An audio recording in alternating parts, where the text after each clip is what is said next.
esta es la clase de genética procariontes o procariotas.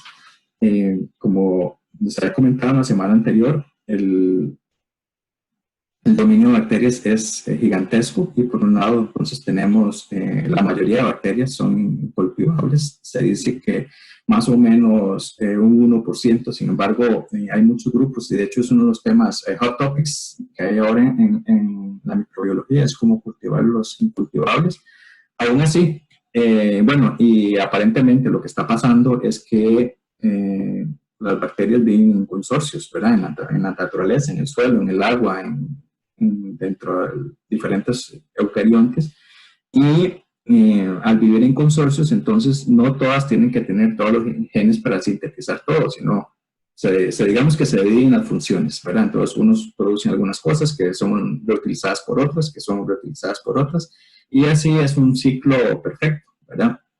De hecho, esta es una de las hipótesis que vimos en uno de los artículos del Black Queen Hypothesis, donde hay una tendencia a la disminución de los genomas para producir ciertas proteínas cuando en el pool de la comunidad existen, ¿verdad?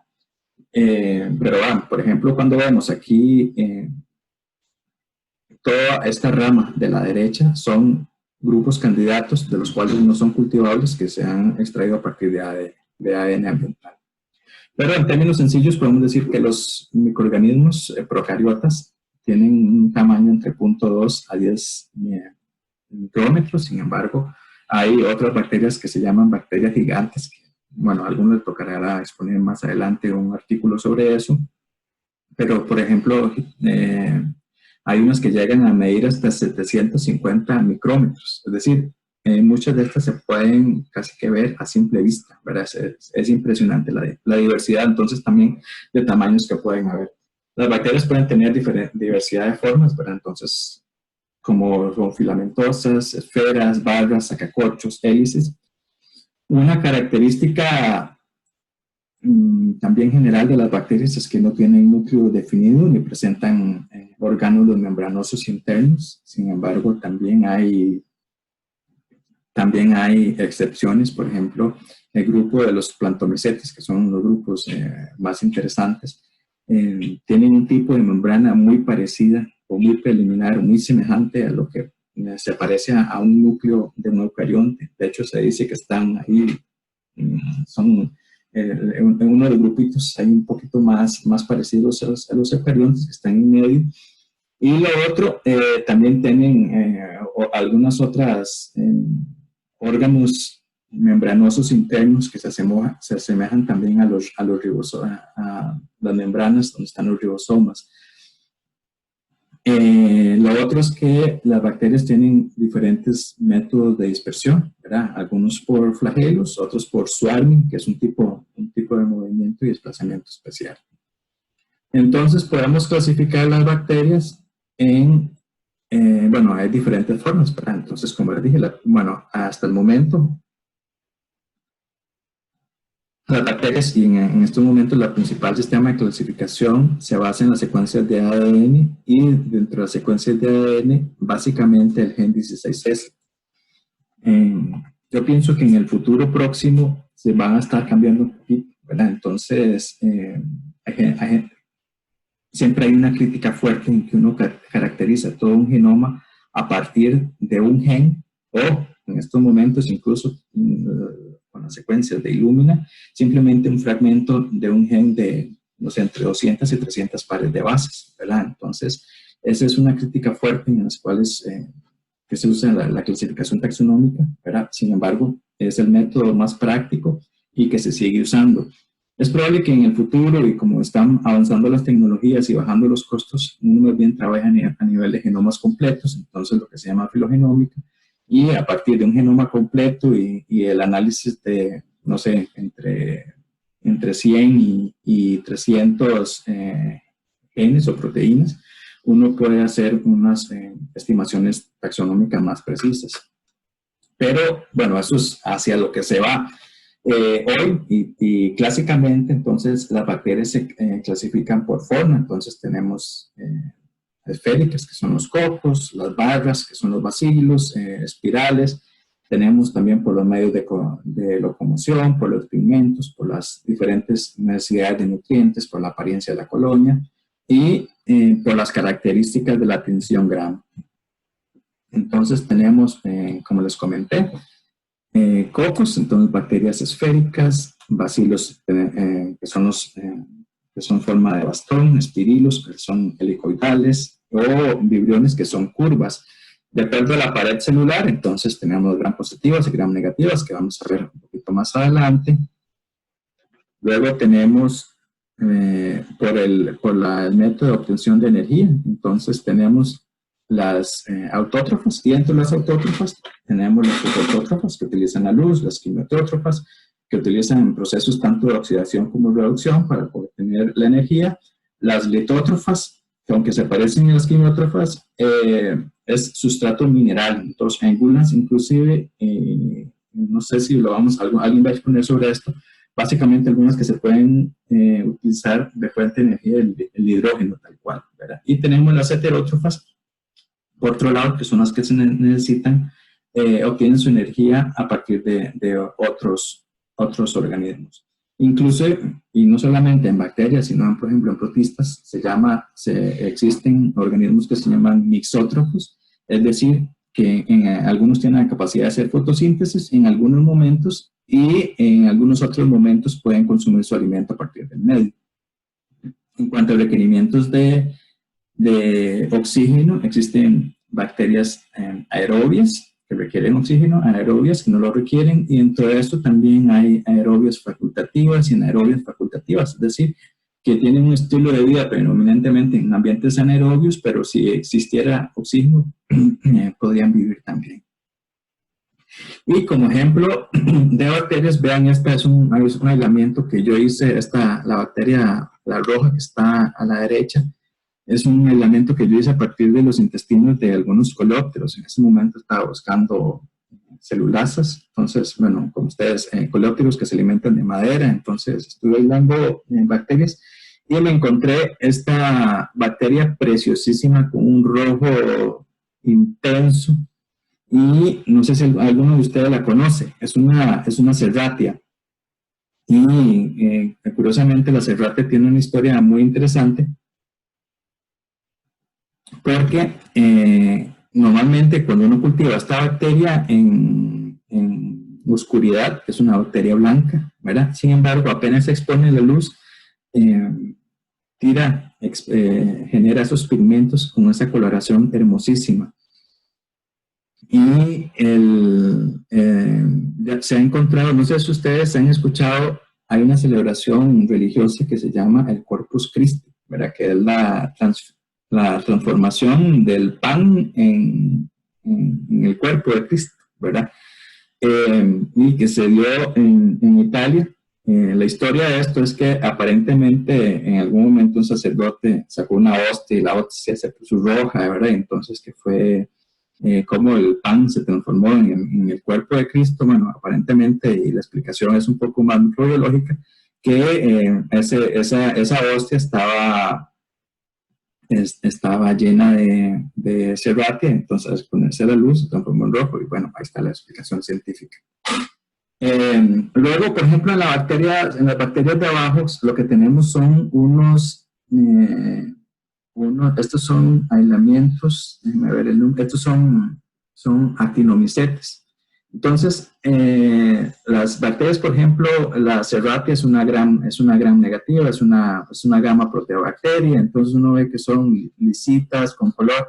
En cambio, estas otras si uno las tocara, son como decir un grano, ¿verdad? Y con una apariencia más dura, además secretan esporas, y bueno, también forman colores maravillosos, y bueno, los actinomicetes son un grupo lindísimo para poder trabajar, porque también son productores de antibióticos. Entonces, por ejemplo, la tetraciclina es un antibiótico producido, la streptomicina también es otro antibiótico producido por actinomicetes. Entonces, son un grupo interesante, si a alguien le interesara trabajar en el futuro con estos organismos. Bueno, entonces, en cuanto a las formas, como les comenté, tenemos lo que son los cocos. Entonces, por ejemplo, estafilococos, ¿verdad? Tenemos los bacilos, como por ejemplo Mycobacterium, el causante de la tuberculosis. Tenemos Vibrius, como el del causante del cólera. Streptococcus, strepto es que están juntos, ¿verdad? Como si fueran un rosario, ¿verdad? Como Streptococcus pyogenes, que también es otro patógeno humano. Tenemos streptobacillus, es decir, varios bacilos juntos. Entonces, por ejemplo, así se ve en el anthrax. Como tenemos espirilos, como Helicobacter y, bueno, así otra serie de diplococos cuando están dos cocos unidos, como el causante de la gonorrea. Cocobacillus, un intermedio entre ambos, entonces como Yersinia pestis, el causante de la peste negra, y bueno, espiroquetas como treponema, otro patógeno humano. Algo muy importante, y tal vez unas características y que todavía se utiliza mucho, pero permite entender un poquito la evolución de los microorganismos, es que hay una distinción en las paredes celulares. Y entonces tenemos lo que son tanto bacterias gram positivas como gram negativas. Vamos a empezar con las gram negativas.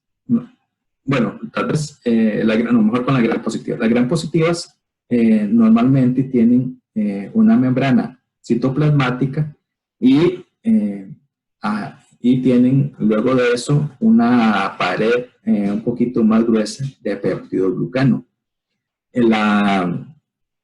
Normalmente se llaman gram positivas en la tensión gram porque al agregar cristal violeta y luego fijarlo con yodo, el cristal violeta se une a los enlaces del peptidoglucano y lo tiñe de azul, ¿verdad? Entonces, por eso es que las bacterias normalmente gram positivas aparecen de ese color. Y bueno, en las gram positivas también tienen normalmente, bueno, como toda membrana, fosfolípidos, proteínas y el ácido lipoteroico. Luego, las gram negativas, normalmente tenemos una membrana interna. Luego tenemos un espacio periplasmático o periplásmico en el cual hay un poquito de peptidoglucano. Sin embargo, en algunos casos inclusive puede estar ausente y no es suficiente, por ejemplo, para teñirse cuando se le agrega el cristal violeta. Y luego tenemos una membrana externa en la cual hay más, lipopolisacáridos, porinas, proteínas, etcétera. Aquí voy a lanzarles una pregunta bueno, de hecho está en el quiz, pero la vamos a analizar ahora. Les vamos a medio soplar ahora. ¿Cuál creen ustedes que es más evolucionada? O desde un punto de vista evolutivo, ¿cuál de estos dos mecanismos, sistemas, el tener una membrana, una pared de gram positiva o gram negativa, creen ustedes que es más evolucionado?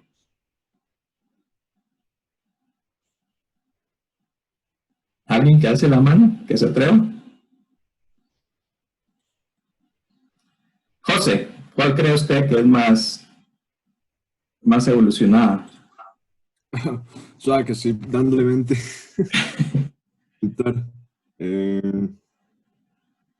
Más simple. ¿Qué creen ustedes que es más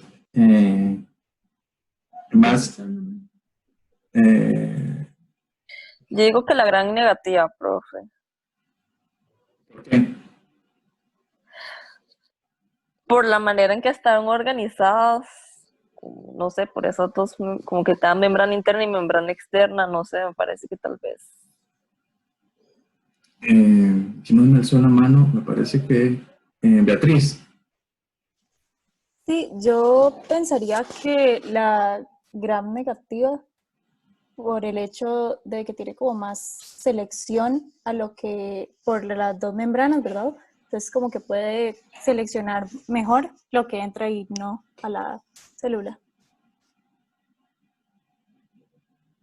Estoy con ganas de preguntarle a mi esposa, que es microbióloga, que está aquí a la par. ¿Alguien más con alguna otra? Uno pensaría, o sea, ¿qué es más evolucionado? ¿Un modelo más complejo o un modelo más simple? José. Más complejo, claramente sí. La doble membrana por mayor cantidad de proteínas y todo esto, podría decir que la gran negativa.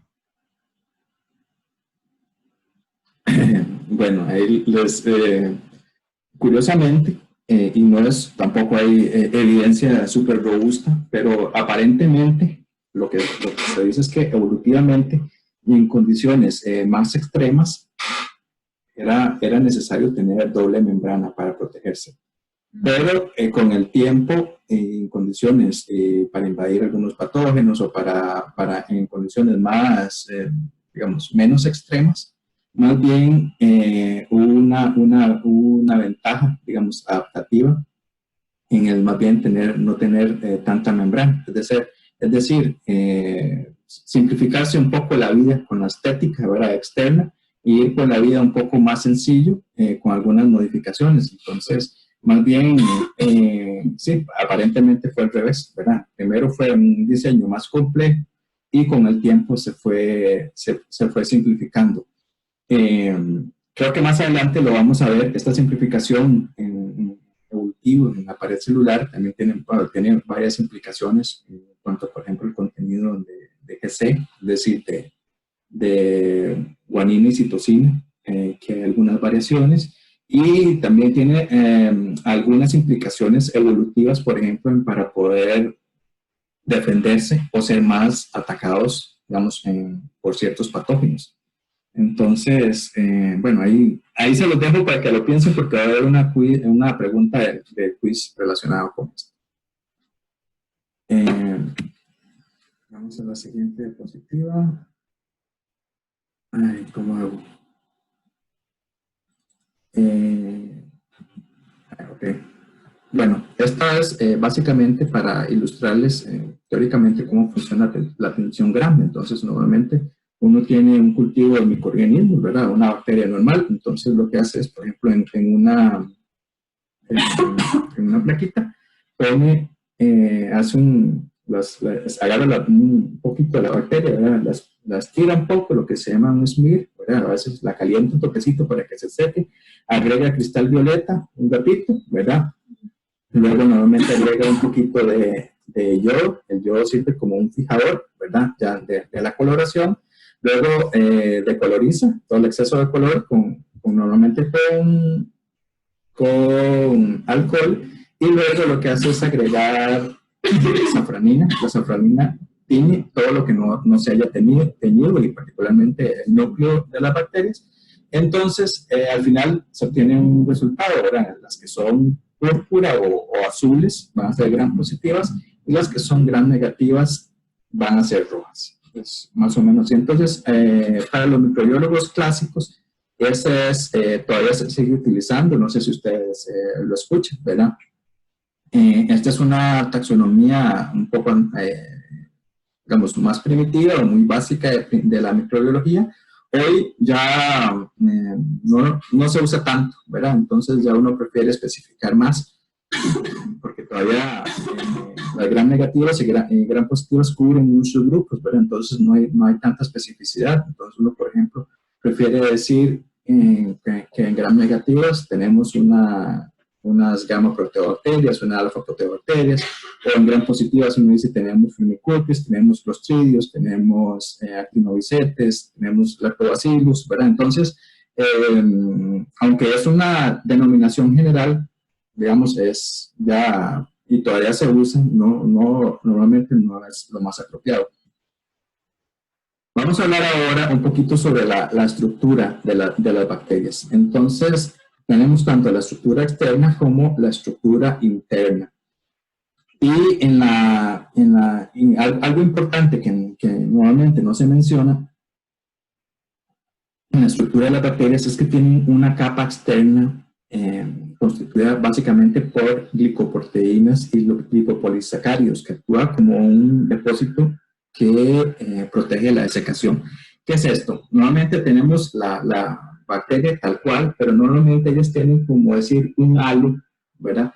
Constituido básicamente por lipopolisacáridos, y sobre este halo tiene una función protectora pero en algunos casos tiene un poquito más, ¿verdad? Entonces, una función donde, por ejemplo, las bacterias se empiezan a unir o formar estructuras que se llaman biofilm o biopelículas a partir de estas moléculas.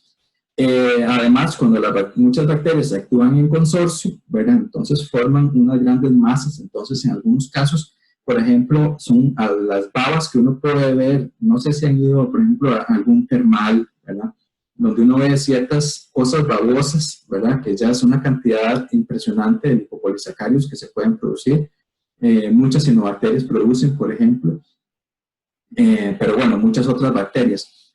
Algo interesante y que pasa en algunos procesos metabólicos y es todavía mucho más evidente en hongos, es que muchas de estas capas externas de lipopolisacáridos también actúan como una matriz, ¿verdad? En la cual algunas de las, algunas, por ejemplo, algunas proteínas de degradación, sobre todo, son secretadas y son embebidas en estas matrices de lipopolisacáridos y muchas de las actividades se pueden realizar extracelulares, ¿verdad? Entonces, sobre estas matrices, entonces los productos son degradados y ya luego pueden ser internalizados para su uso, ¿verdad? O si estamos hablando de antibióticos o, por ejemplo, xenobióticos o pesticidas o muchas de estas, o degradación de petróleo o algunas otras sustancias, mucha de esa actividad se puede dar en esta cápsula, sobre todo cuando estamos pensando en un consorcio de una comunidad. Luego, bueno, las bacterias tienen una pared celular, como ya vimos, una membrana plasmática, tienen pilis, entonces todos estos pelitos que estamos viendo aquí tienen una función, muchos de estos pilis están acoplados a adhesinas, entonces las adhesinas de hecho, normalmente, por ejemplo, en ambientes acuáticos uno habla de bacterias de vida libre o bacterias atadas, ¿verdad? O se llama free living bacterias de vida libre o bacterias particle associated, ¿verdad? Asociadas a partículas. Y esto condiciona en gran cantidad el estilo de vida que se tiene, pero las actividades. Entonces, muchos, por ejemplo, de los patógenos producen adhesinas acopladas a los pilis, que es lo que permiten, por ejemplo, infectar ciertos hospederos, ¿verdad?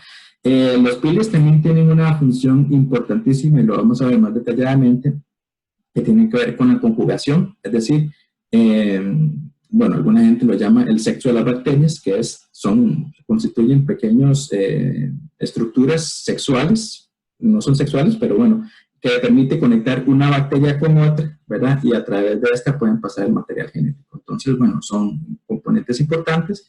Y bueno, también tenemos otro tipo de estructuras, como los cilios o los flagelos, que sirven para la locomoción. Aquí tenemos una estructura un poquito más detallada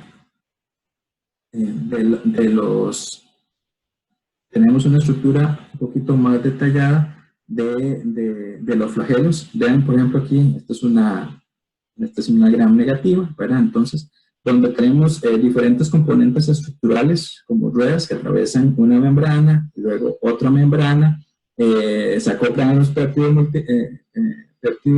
peptidoglucanos que puedan haber en medio del espacio periplasmático, y luego tienen un sistema de locomoción, de movimiento, bueno, un consumo altísimo de ATPs, pero que le permiten a las bacterias moverse.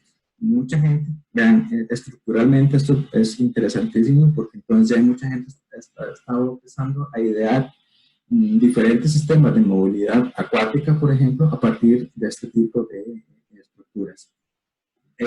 Las bacterias pueden tener diferentes tipos de flagelos. Hay algunas que tienen nada más uno en un extremo, otras que tienen uno en cada extremo, otras que tienen un montón. Igual, bueno, una diferencia importante es, por ejemplo, las arqueas. Muchas de las arqueas que en ambientes extremófilos tienen el penacho en uno de los extremos, que les permite moverse cuando hay que moverse muy rápido. ¿Alguien tiene? Estoy viendo. Es que yo no puedo. Bueno, ¿alguien tiene alguna pregunta? Perdón. Me pareció ver que alguien... Lo que preguntaba un profe es que qué tipo de flagelo es el más derivado. Uf.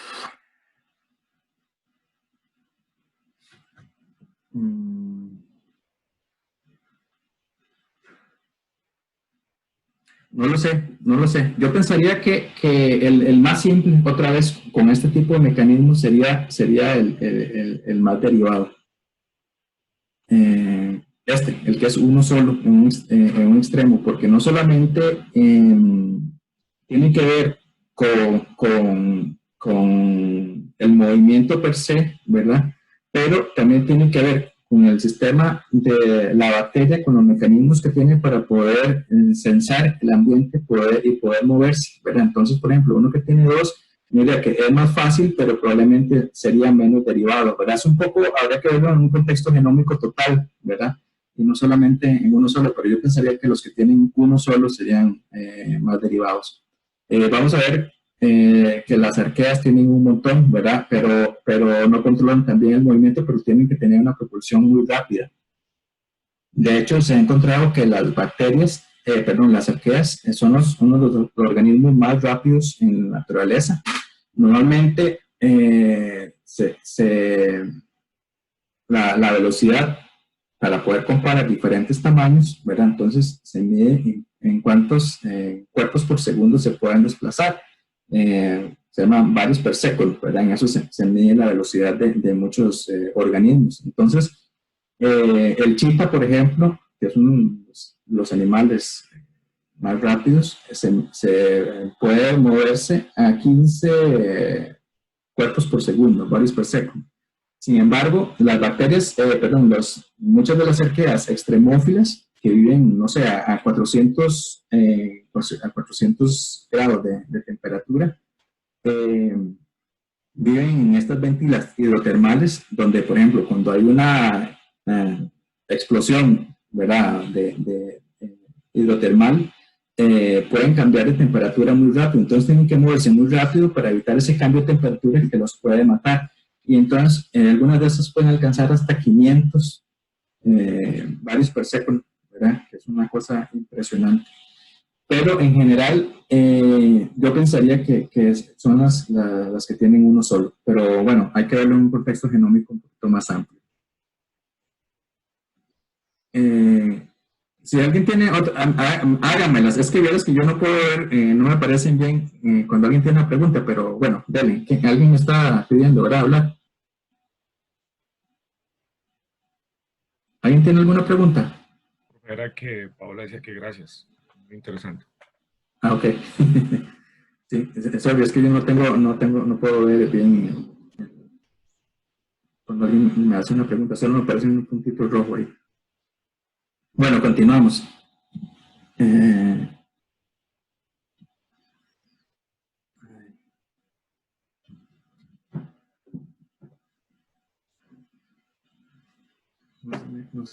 Ok.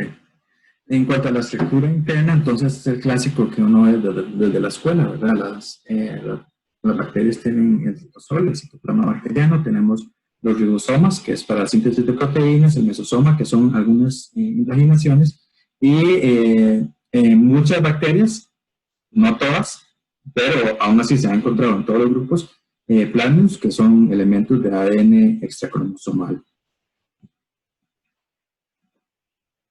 También tenemos, algunas diferencias estructurales en las bacterias, es decir, que tienen una misma bacteria puede tener algunos fenotipos, si podemos llamar así, distintos o formas distintas. Tal vez el más clásico es las bacterias que pueden formar endosporas, como los bacilos, o las anabaenas, que son cianobacterias que pueden formar heterocistos, ¿verdad? Entonces, los heterocistos son lo que vemos aquí a la derecha, donde tenemos, son estas células un poquito diferenciadas, que además son las que, estas células tienen la capacidad de fijar nitrógeno, ¿verdad? Entonces, nitrógeno atmosférico, y que lo aportan al medio, en este caso el agua. Las endosporas, entonces, normalmente son son este tipo de estructuras que se forman dentro de la célula, pero se forman sobre todo en situaciones de estrés. Entonces, bueno, son de los organismos más interesantes o unas formas muy interesantes en que, voy a ponerlo de una manera más sencillita, pero son como, digamos que las bacterias forman un tipo de semillitas que son sobre todo en condiciones de estrés, y que esas semillitas son altamente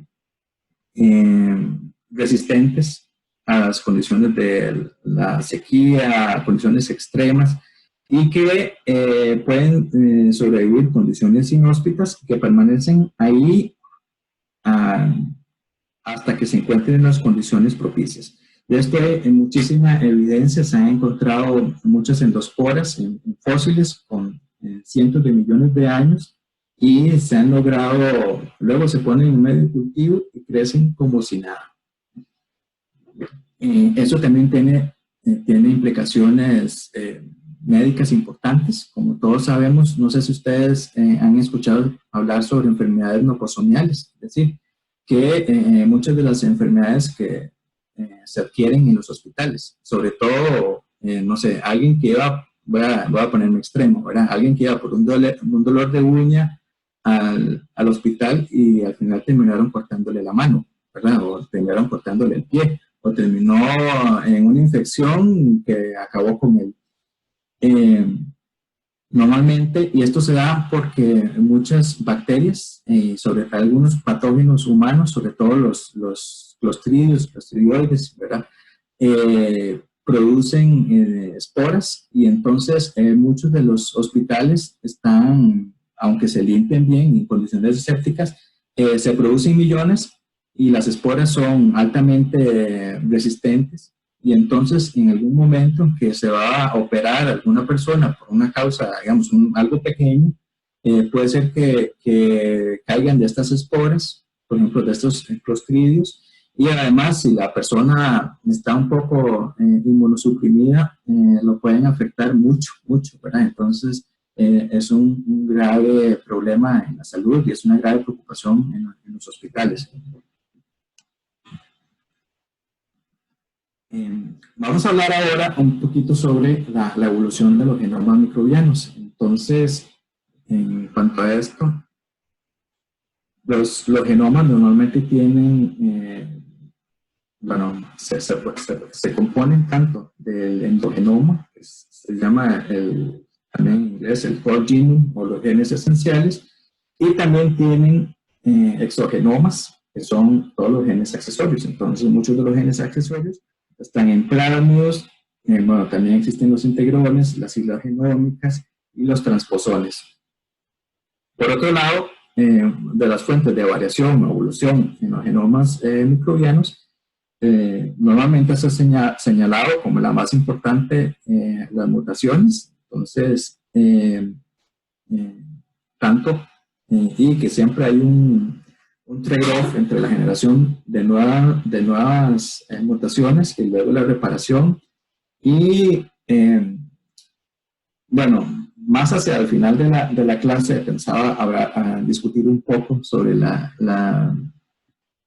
mucha gente, digamos, gente que estudia la evolución clásica en modelos de organismos superiores o macroorganismos, ha establecido ciertos postulados que en las poblaciones de microorganismos generalmente no son iguales, ¿verdad? Por ejemplo, la neutralidad, la teoría de neutralidad versus la selección positiva.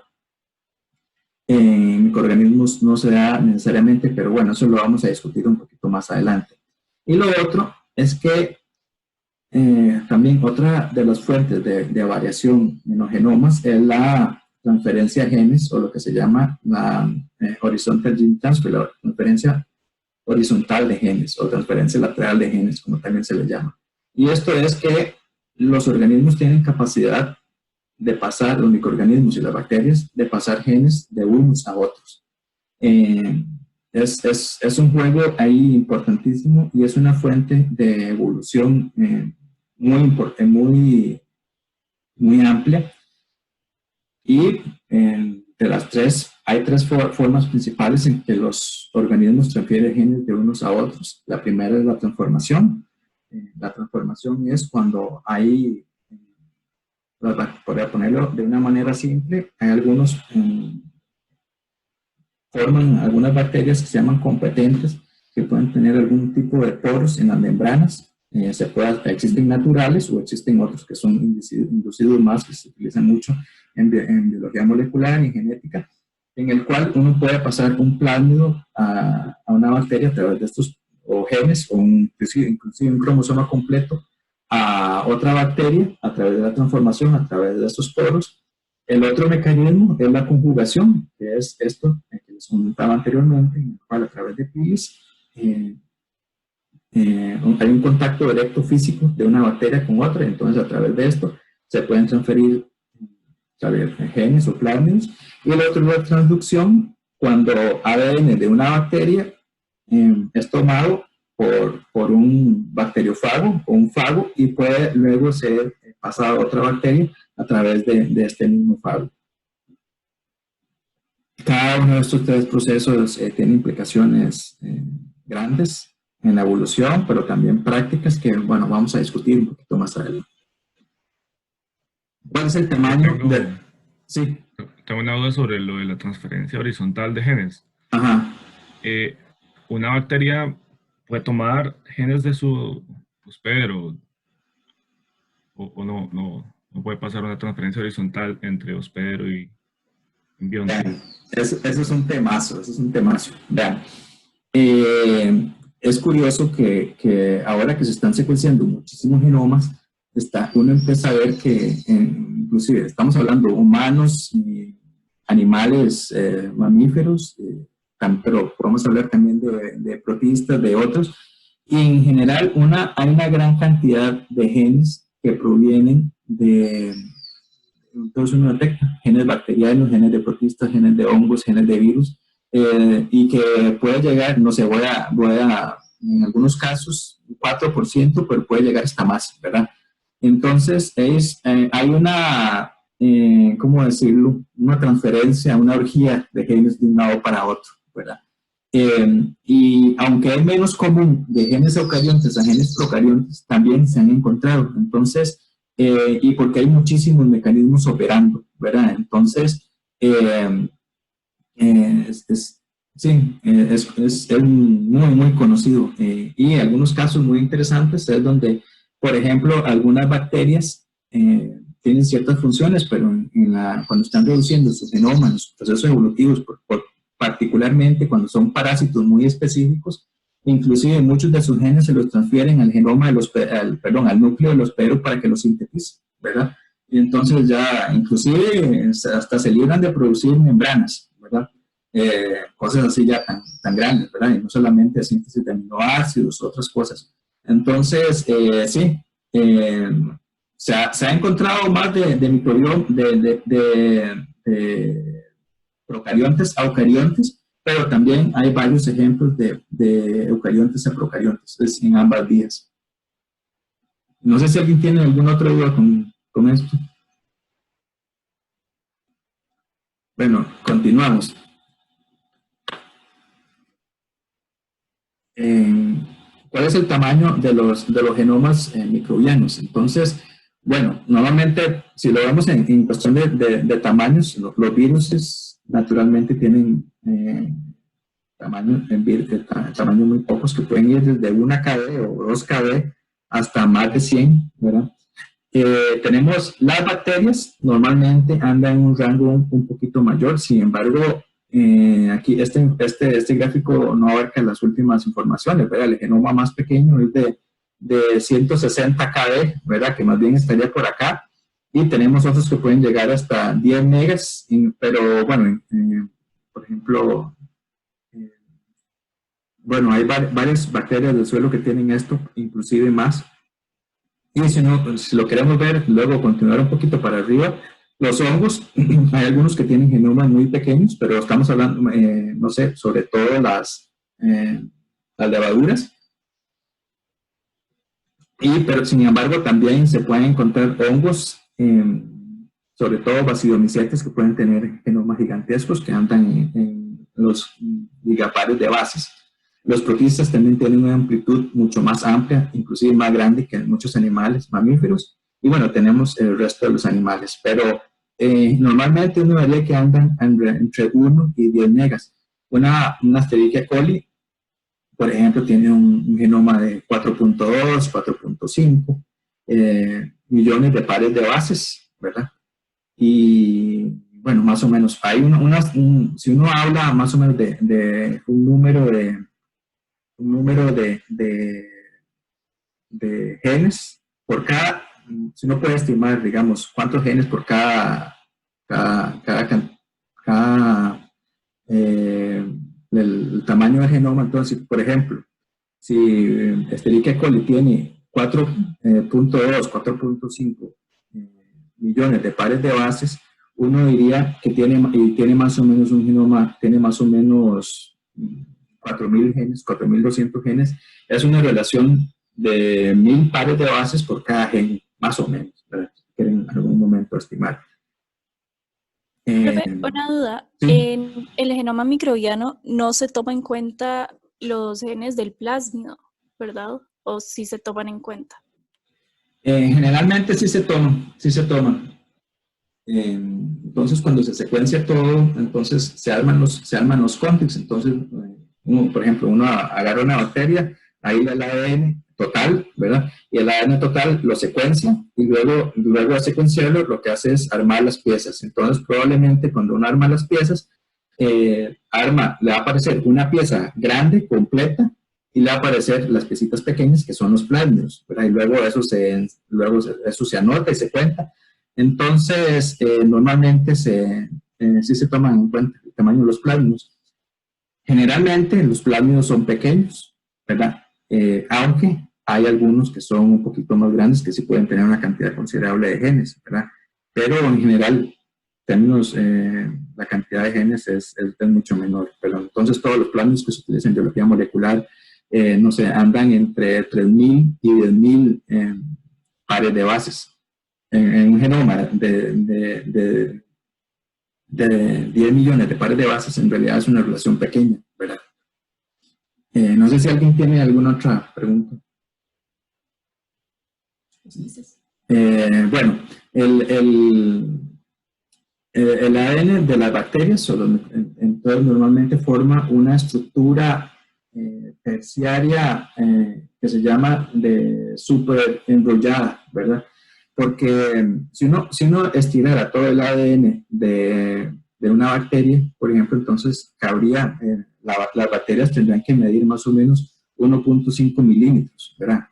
Pero obviamente no tienen ese tamaño, estamos hablando de micras. Entonces, la forma en que se ha podido empaquetar el ADN es lo que se llama un superenrollamiento, que en realidad es una dirección negativa.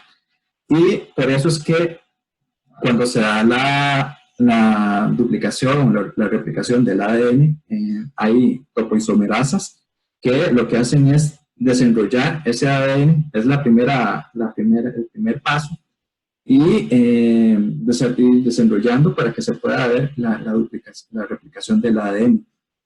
Algo interesante es que las topoisomerasas en general, y una de estas es la ADN girasa, son exclusivas de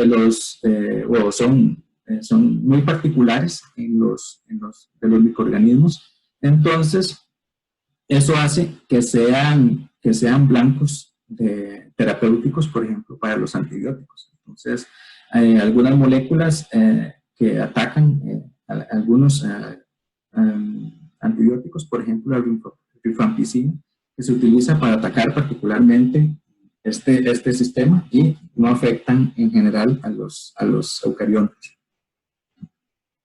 Profe, sí. Algo que no me queda claro es cómo logran manejar, digamos, este superenrollamiento, pero ya no a nivel de duplicación de ADN, sino a nivel de transcripción. Porque, digamos, pienso en los eucariotas, en la cromatina, los nucleosomas, parte epigenética y regulación, pero en bacterias con este superenrollamiento no sé cómo se regula la parte de transcripción, si es que todo está súper enrollado, hay algunas regiones más accesibles, ¿cómo funciona eso?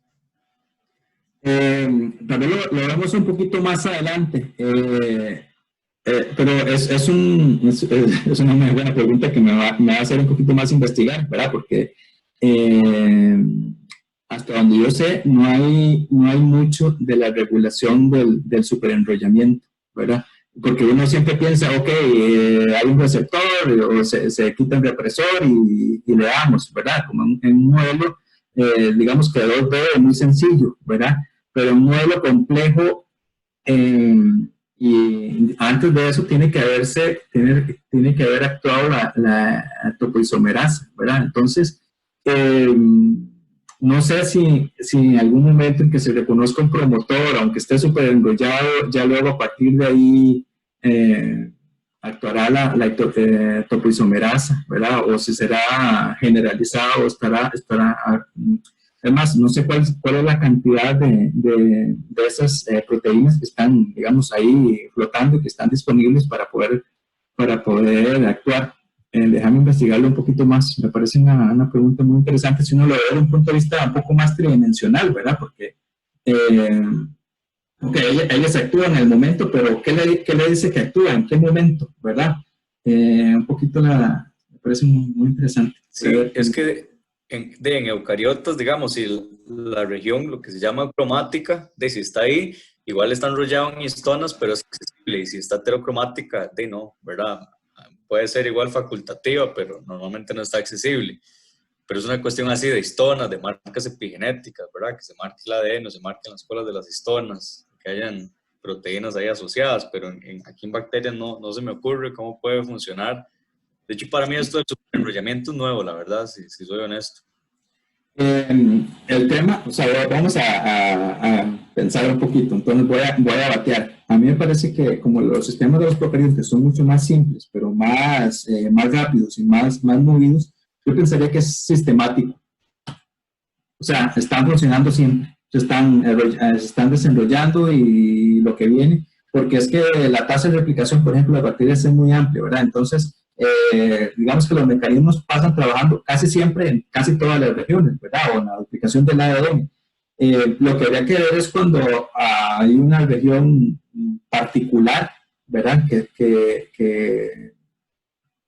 Una región particular que se necesita sobreexpresar con respecto al resto del genoma, ¿cómo actúa?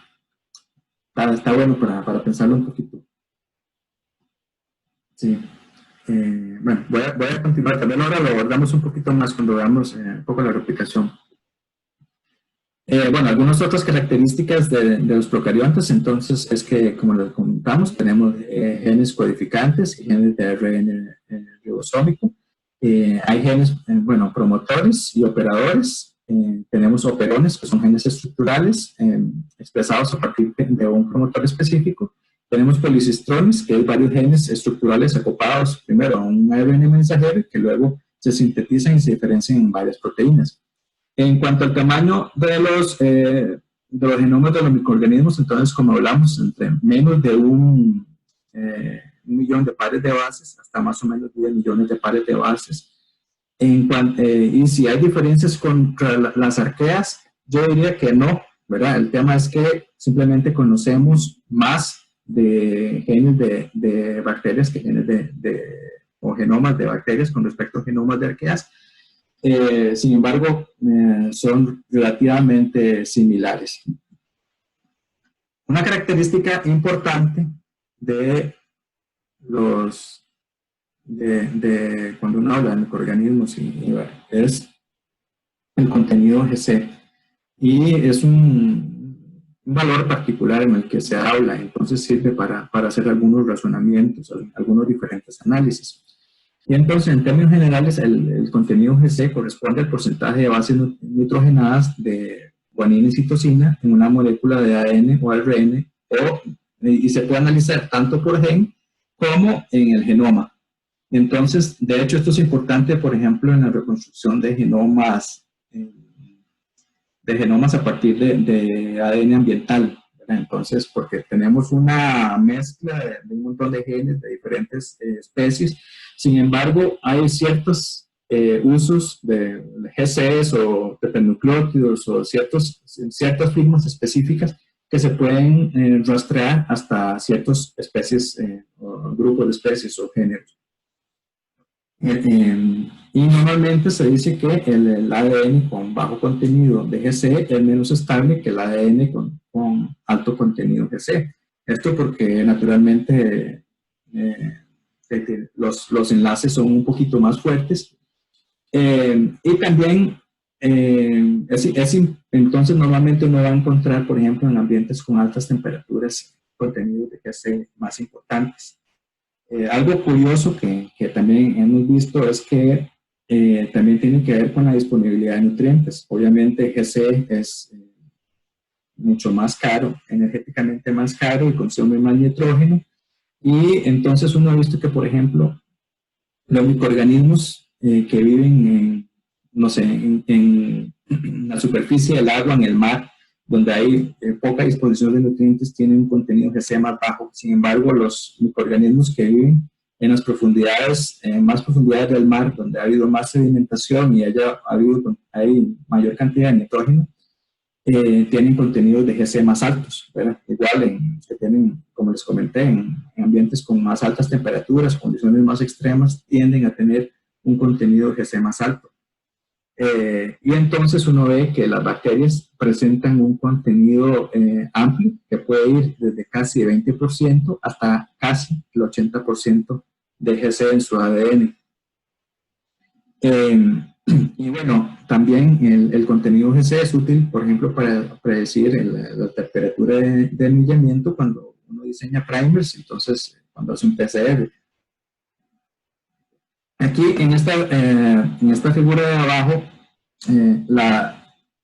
vemos el contenido de GC de muchos procariontes, ¿verdad? Y un análisis del tamaño del cromosoma en pares de bases y el contenido de GC. Y entonces hay como una semirrelación, ¿verdad? Entre más, en algunos casos, aumento el tamaño del genoma, aumento del GC.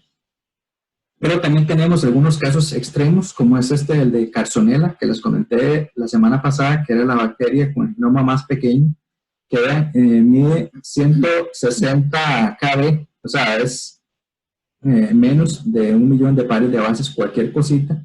Este es un endosimbionte de un insecto que ha migrado casi que todos, la mayoría de su genoma, que lo ha perdido, en otros casos ha migrado su genoma al núcleo del hospedero, y vean que tiene el contenido más de GC más bajo que se ha observado, no sé, alrededor de un 18%, y que, bueno, para que vean ustedes todo el rango en que se puede distribuir y cómo ha optimizado inclusive el ADN para que tener un uso muy eficiente de los nutrientes disponibles.